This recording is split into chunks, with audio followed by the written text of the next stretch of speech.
The seconds pendulum. Why is it so fascinating? To look at? To study? But why is it so important for our understanding of music? And what has the pendulum in common with the metronome? Oh, I forgot. Here is one. And why did Mersenne, one of the greatest mathematical minds ever, claimed that this pendulum only needs 1 second to complete its full cycle and not 2, as you can see is the actual time the rope needs to go to the left and back to the right?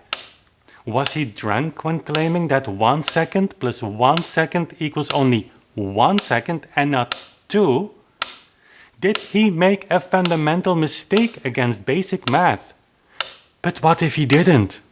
What if that weird equation exactly expressed what he wanted to say? In other words, the ultra-precision mind he was born with did not fail him here. He just nailed it, but it are we who fail to see the logic of it. And if Mersenne was serious about this awkward 1 plus 1 equals 1 thing, why does it matter? Why does it matter to music? And more importantly, why does it matter to you? In this video, I will take you to the origins of tempo measuring, to understand how, when, and why musicians felt the need to suddenly measure something that for centuries hadn't caused any troubles at all. We will connect the metronome to the pendulum to the old tactus, and you will see for yourself the origins of that simple principle of the WBMP, the whole beat metronome practice, where we take 2 ticks instead of 1 for the note value in the metronome mark, solving all tempo problems related to metronome numbers at once, and allowing you to play that Mozart or Beethoven sonata the way they wanted it to be played, since indeed they wrote music for you. And on top of that, most importantly, we will solve one of the most mysterious mistakes ever made by one of the greatest mathematical minds of our Western civilization. 1 plus 1 equals 1. Criminal on duty, Marin Mersenne.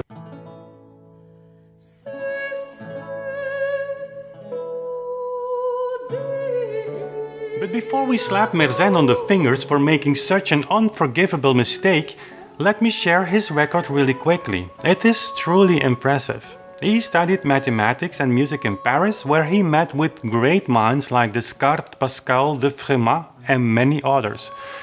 Mersenne was not only a great scientist, he was a brilliant networker as well. He founded the Paris Academia, who had no less than 140 scientists involved. From this organization, both the French Académie des Sciences as the London Royal Society came forth. Mersenne conducted an intense correspondence with the leading scientists and thinkers of his time, not only in France, but in England, Italy, which he visited no less than 15 times, the Dutch Republic and Germany. He was also one of the strongest defenders of Galileo Galilei's work, whom he assisted in translating some of his works on mechanics. His 800-page Harmonie Universelle gave him the title of Father of Acoustics, and still in our time, universities organize entire symposia to share views on the incredible contributions of what truly was one of the greatest minds Western civilization ever knew. So what is this mistake all about? I'll take you step by step through this problem, which in fact is more something of a paradox. But in 2 words is about this. Mersenne uses a 3.5-foot pendulum to describe the normal tempo, ordinary time. Each swing takes a duration of 1 second. So 2 seconds is needed to complete its full cycle. So 1 second, 1 second, 2 seconds. Yet he defines that full cycle as only 1 second, not 2. But again, why is this important? What does it tell about the correct use of the metronome? Well, The solution of the Mersenne paradox leads directly, linea recta, to the WBMP, the whole beat metronome practice. It is one of the strongest foundations to make you understand Beethoven's Fifth Symphony isn't supposed to sound like this, but like this.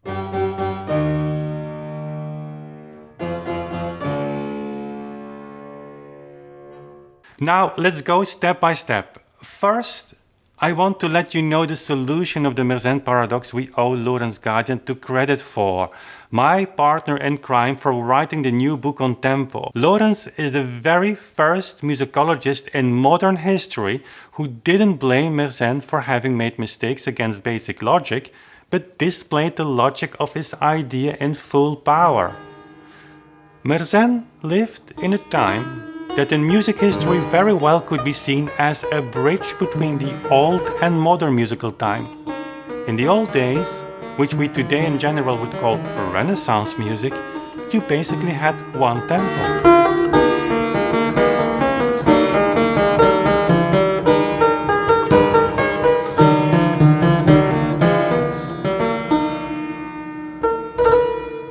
That tempo was called the tactus alla semibrevis. It referred to the whole note. And when musicians came together, all they needed to do was having one musician, often trained for this job, giving time by raising and lowering the hand or arm.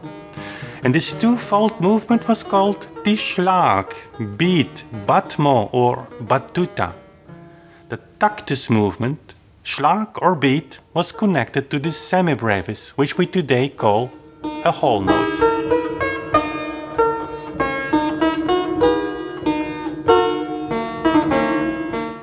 So, one Schlag or beat consisted out of two movements, up, down.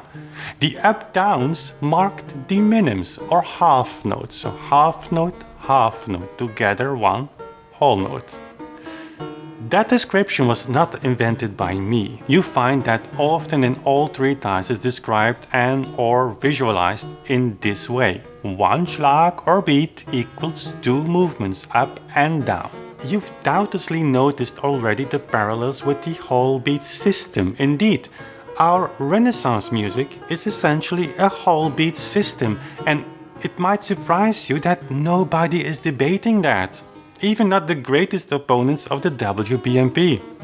It is seen today as a given fact. Some musicologists, however, seem to try hard to disconnect this whole beat Renaissance system from the 18th and 19th century.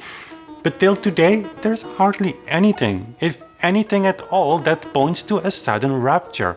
So, when Czerny connects a single Schlag or beat to the metronome mark, dotted half note 88 for the true waltz tempo, he meant exactly the same.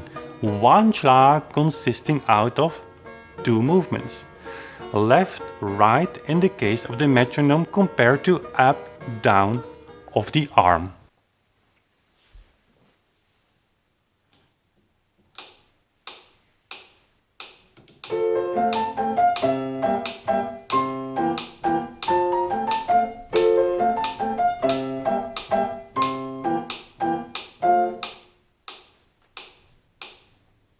But back to Mersenne. What happened in Mersenne's time is that the century-old tactus alla semibrevis more and more was violated, primarily by the use of faster and faster note values. Diminutions were added to old patterns, often with the use of what we would call today 16th or even 32nd notes.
This one prefixed tempo was no longer applicable in all cases. Music entered the modern era of tempo choice.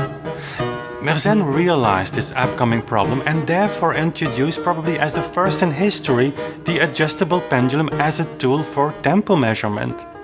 That pre-model of our metronome was an ideal device to fixate that tempo once and forever. His friend Galileo just recently discovered that the square of the period corresponds directly with the length of the rope, and so now it became possible to calculate the necessary length of the rope for a desired speed. It should be no surprise at all that Mersenne started his pendulum introduction from the known practice of the tactus movement we just described, and here are his own words. Beating time is similar to the fall and raise of the hand, showing the duration for each note. For example, the whole note lasts in general one up and down movement of the hand. So one up and down movement for the whole note, exactly as we've just seen from the old treatises. And as many authors before and after him would do, think for instance Quantz, Mersenne also sets the ordinary time or the normal tempo equal to the heartbeat. It seems as though the measure has taken its time and its regulation from the beating of the heart or the pulse or the arteries. For the lowering of the hand correspond to the systole or the compression and lowering of the heart, and the lifting to the diastole or the dilatation and elevation. In those days, by the way, the medical science still agreed on the principle of this twofold heartbeat movement, the systole pumping the blood in one direction, the diastole reversing that movement in the opposite direction, comparing the heartbeat, as also Mersenne did, with the tides, ebb and flood, breathing in and out. So Mersenne connects the heartbeat, the pulse here, to the second, and uses this to set the standard reference for the slow pulse, or what we would call tempo ordinario, ordinary time. A very slow pulse as one that beats only once in a second, meaning 3,600 times in an hour. So let's back up a little bit and summarize what elements we have. Firstly, the semibrevis or whole note is defined by one schlag or beat. Each schlag or beat consists out of two movements, the up and down of the hand. Secondly, the schlag is set equal to the heartbeat, the pulse. Also the heartbeat is a twofold movement, systole, diastole. Thirdly, one heartbeat or one semibrevis lasts 1 second. Based on this first line of thoughts, Mersenne indeed seems to set every whole note equal to 1 second only. Consequently, every half note only lasts half a second. That would be almost twice as fast as we perform Renaissance music today. Also, the heartbeat would be twice as fast as it really in reality is, but so be it, at least for now. Let's introduce the element of confusion now, the pendulum. We just learned that ordinary time is equal to whole note 1 second. It is this example Mersenne connects to the second pendulum here. And because the rope of a 3.5 foot long pendulum marks the seconds, one can use it to beat the time or mark the parts of the binary time. In other words, a 1 meter, 3.5 foot long pendulum indeed marks the seconds. 1 second for each pendulum's left stroke, 1 second each time the pendulum marks the right side. The up-down movement of the hand is converted into a left-right movement of the pendulum, described in the clearest terms.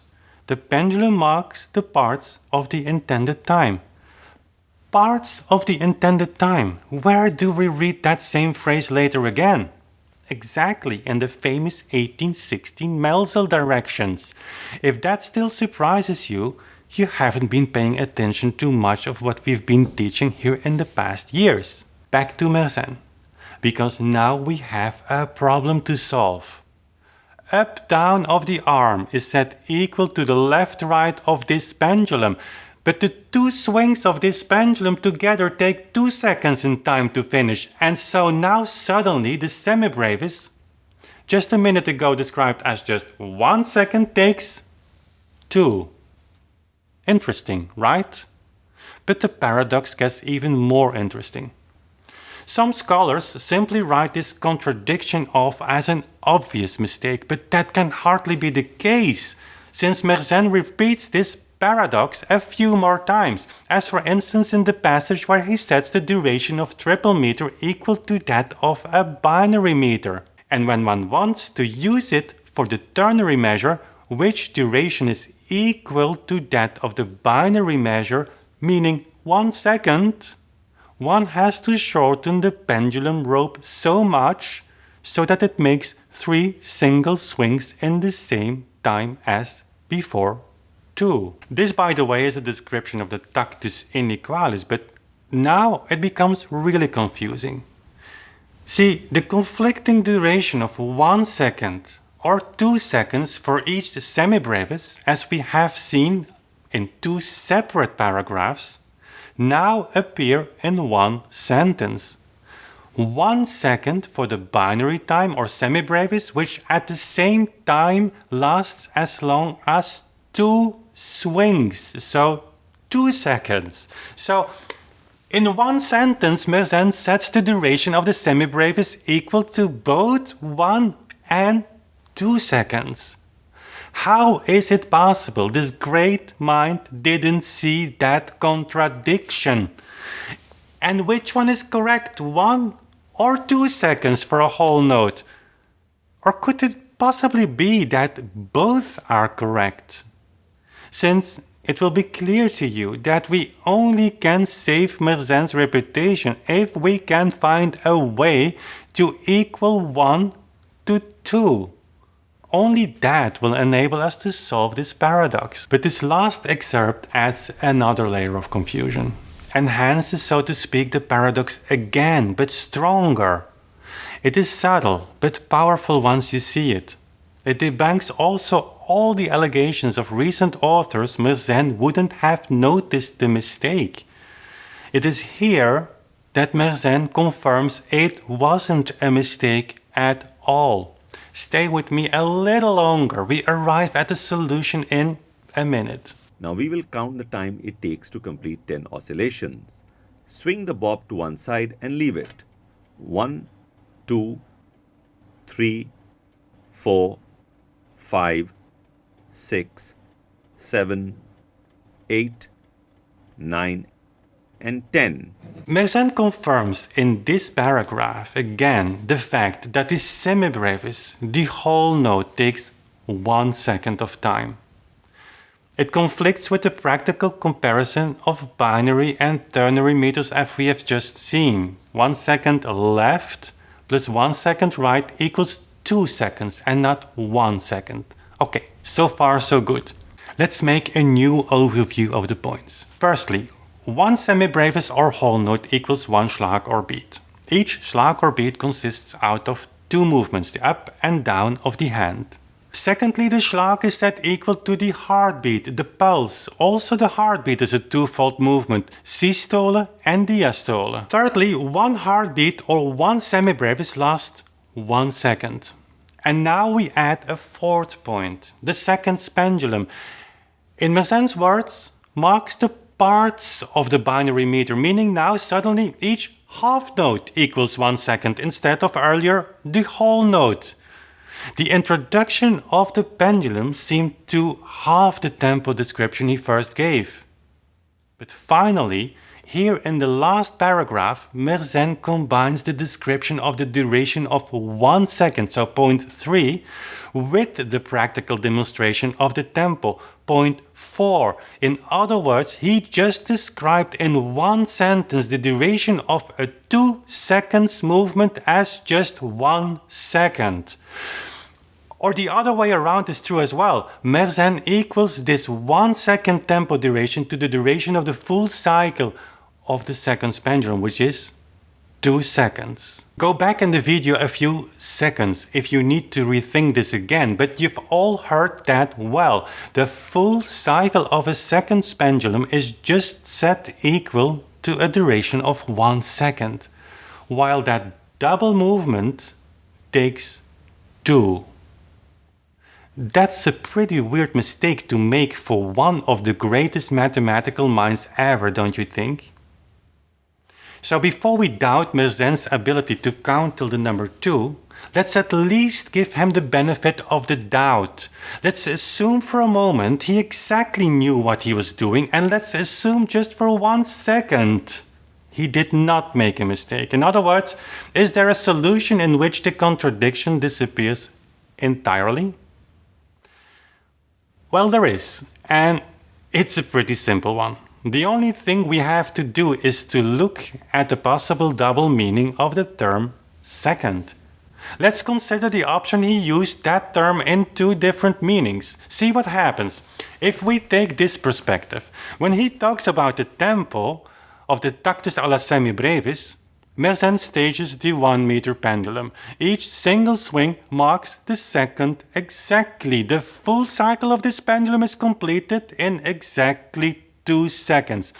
Each of those single swings mark the parts of the semibrevis, the minims or half notes. The pendulum's left, right simply imitates the up-down of the hand or arm. This 2-second movement, 1 second left plus 1 second right, defines the tempo of the second. In other words, the mesure de seconde. But this definition of 1 second is not literally set equal to the duration of the 2 seconds. It is, so to say, the title of or the term indicating the metrical unity of it. As you and I still today, also Merzin needed at least 2 points to feel a movement. Compare it to a conductor's beat. So the 2 seconds define the tempo of the second. So 1 second plus 1 second equals 1 second. And it is not even a mistake. So thank you, Lorentz. You'll get this statue in Bonn for this once. Merzin's methodology would turn out to be highly influential for centuries to come. I'll give you some pretty mind-blowing similar definitions in a second. But did you know there is still one aspect of this double use of time very present in our daily lives? Replace the term second by the term day. On one hand, we define the day as a unity of 24 hours, a unity defined by 2 equal parts, each consisting of 12 hours. We call those parts day and night, so a day can be 24 hours and a day can be 12 hours. As a second can last 2 seconds and 1 second. No confusion to us, no need for Merzin or others to explain. Merzin's students confirmed both his terminology and methodology, as did great minds like Antoine Furetière. The book we're writing will contain over 30 authors that will confirm this on their turn till deep in the 19th century. A selection here to give you some taste of it. Let's start in Vienna. 1833, a handful years after Beethoven's death, and I quote, "For a pendulum to be a seconds pendulum, meaning a pendulum that gives the second exactly in 1 oscillation, namely going back and forth 1 time, it must be of a length of 3 feet 8 5/6 Paris measure, so 1 meter. See the exact same as an paradox here? The duration of a full cycle of this pendulum, also 1 meter, is set equal to 1 second, but it takes 2. A few more. Peter Broodhagen, 1803. A pendulum of which the swing's oscillations, which means the swing of the rope to the left and back to the right, takes 1 second, needs to have a determined length, which Huygens has set on 3 foot 8.5 Paris lines. Again, this pendulum takes 2 seconds to complete its full cycle, not 1. And by the way, also note the fact that many of the pendulum's descriptions of the past speak of a full periodical cycle when talking about swing, oscillation, or vibration. That's not always the case, but in the majority of the cases it is.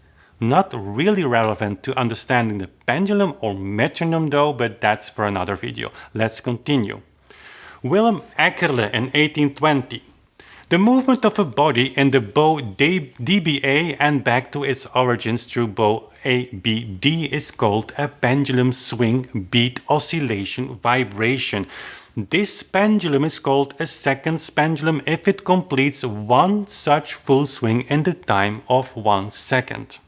Or a book published in Vienna 1822.